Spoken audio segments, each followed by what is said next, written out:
from the previous, well, the current state to the next state. Okay, and have a look at the next state. And if it's unmarked, and the previous state was marked, then mark the next state. I think that's correct. Coming into it, yeah, so that's the next state, okay, from any state, so that's previous state. That's already marked. Okay, so if the current state is marked and the next state is not marked, then mark the next state.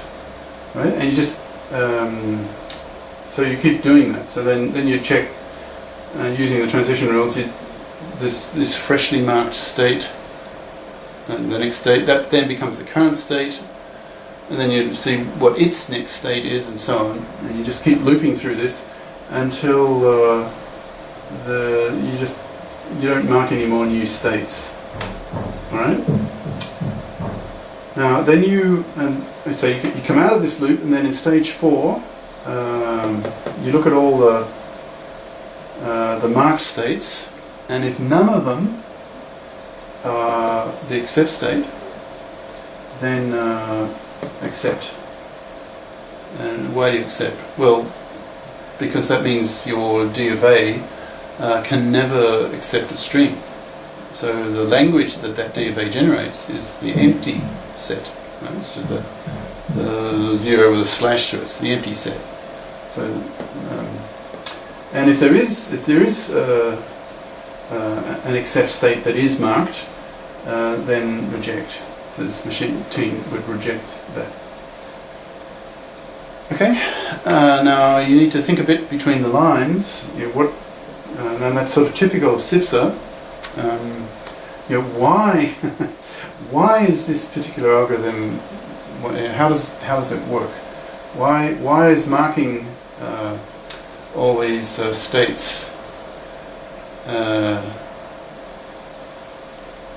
Well, it means that you can get to that state. If it's marked, it means you can get to that state because you got to it from some previous state, right, which was marked, which in turn you got to that one because some state previous to that was marked, and so on. And you start with the start state, which you mark. Mark the start state, right? And so that means that starting with the start state that you mark, and then you just keep marking all possible states that you can get to, that you can reach, using the transition rules, and you keep doing it until you can mark no more states, and then you have a look at all those marked states, and if none of them are an accept state, well then that D of A will never accept a string. Okay, so that's the guts of it. All right. So next theorem. So this will be our third on this board. Third in these 2 sessions. Now we're going to another problem. So the computational problem, before we translate it into a belong to a language type problem. What is the computational problem? Right? You're given, here's the problem, computational problem. You're given 2 DFAs, and you're asked, are they equivalent? In other words, do they do the same job? In other words, do they both recognize the same language? In other words, will the 2 machines, will they accept every member of the language, every string of the language, and will they reject any other string?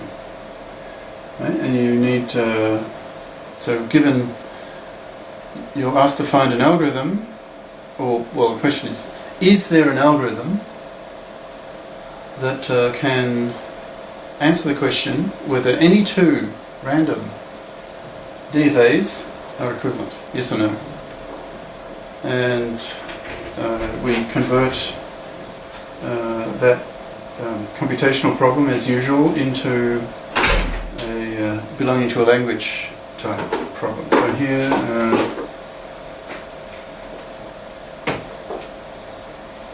or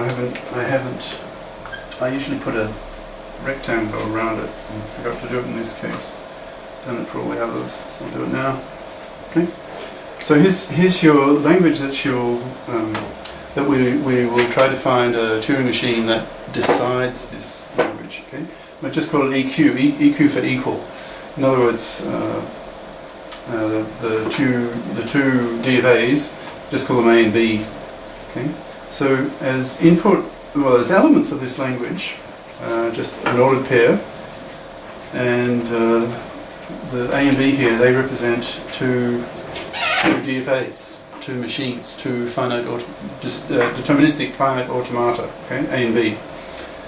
And string form as usual, so hence the angular brackets. Okay, so as input to this Turing machine, this algorithm that will decide this language, it's to now this language. So you have these two DFAs, A and B. Okay, and this element here, this string, is a member of this language if the language what was it, recognized? Yeah, the language recognized by machine A is the same language as recognized by machine B. So these two machines are recognizing the same language, they're doing the same job, and by definition they are equivalent. Okay? So this language, all its members are pairs of machines, A and B, that are equivalent, that do the same job, that recognize the same language. Okay? And we're now to find a Turing machine that will decide this language.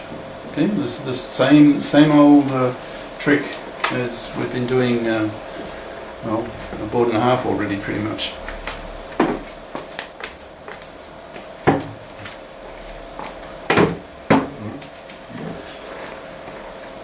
Okay, so theorem 4.5. So this particular language is a decidable language. In other words, we can find a Turing machine that decides it.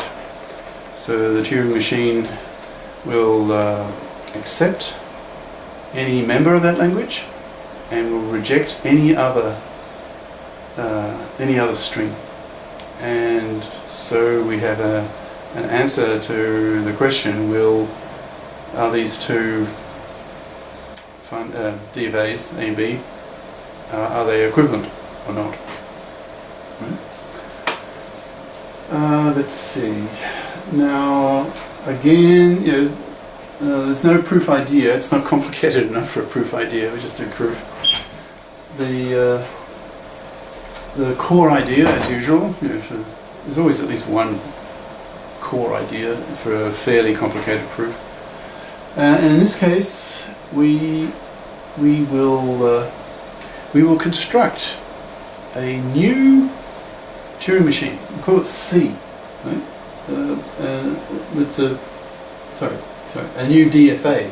We'll construct a new DFA, and we'll call it C. And we will construct it by using the two machines A and B. Okay. And we define C, its function, its job. How does it work? What does it do? Well, C accepts strings that are accepted either by A or B, but not accepted by both. And you may ask why? Why are you constructing this new DFA C that behaves like this? Well, you'll see in a minute. That'll become clear fairly soon. Okay, so let's first be clear on the specification. So we have these two DFAs, right? DFAs, yes, yeah. So we have two machines, two DFAs, A and B, and from these two machines, we're going to construct a new machine, also a DFA, and we're going to call it C.